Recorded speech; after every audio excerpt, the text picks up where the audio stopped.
ఐదు ఇట్లా పెట్టి ఒక్కసారి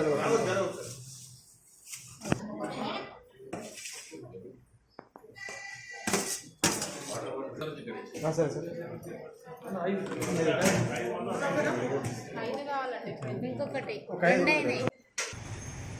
ఈరోజు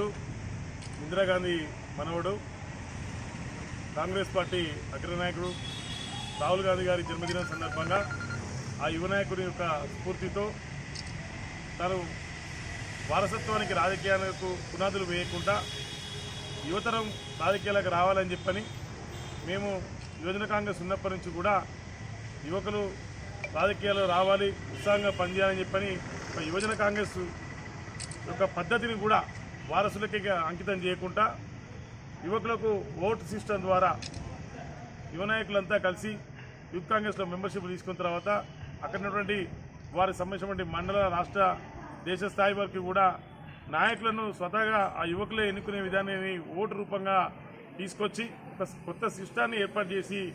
కాంగ్రెస్ పార్టీని ముందుకు తీసుకొచ్చినటువంటి నాయకుడు మొన్న జరిగినటువంటి ఎన్నికల్లో కూడా తాను కష్టపడ్డ విధానం ప్రజల్లో నేరుగా ఉన్నటువంటి సత్సంబాలతో కన్యాకుమారి నుంచి కాశ్మీర్ దాకా కూడా పాదయాత్ర చేయడం, ప్రజలతో నిరంతర సంబంధం ఉండడం వల్ల కూడా ఇవాళ కాంగ్రెస్ పార్టీ ఒక దేశంలో మళ్ళీ మార్క్ రాజకీయాలు తీసుకొచ్చే విధంగా భవిష్యత్తులో కూడా తన మార్కులో అధికారుల దిశగా వచ్చే అవకాశాలు పూర్తి స్థాయిలో కనబడుతున్నాయని చెప్పని ప్రజలందరూ కూడా గమనించడం జరిగింది. ప్రజలందరూ కూడా కాంగ్రెస్ పార్టీ పక్షాన ఉన్నారు. అలాగే రాష్ట్రంలో కూడా ఇవాళ కాంగ్రెస్ పార్టీ అధికారం రావడం రాహుల్ గాంధీ గారి స్ఫూర్తియే. యువతరం ఉన్నటువంటి రేవంత్ రెడ్డి గారు కానీ స్థానికంగా ఉన్నటువంటి యువ నాయకుడు మాజీ ఎన్ఎస్సిఐ అధ్యక్షుడి నుంచి రాజకీయ అరంగేటం చేసినటువంటి పొన్నం ప్రభాకర్ గారి నేతృత్వంలో కూడా భవిష్యత్తులో ప్రాంతాలను కూడా అభివృద్ధి చెందుతామని చెప్పని, అలాగే ఈ సందర్భంగా ఈరోజు ఉస్నాబాద్ ప్రభుత్వ ఆసుపత్రిలో ఇక్కడ ఉన్నటువంటి రోగులకు అన్నదాన కార్యక్రమం నిర్వహించడం జరిగింది మా మిత్రబృందంతో. ఈ కార్యక్రమానికి వచ్చినందుకు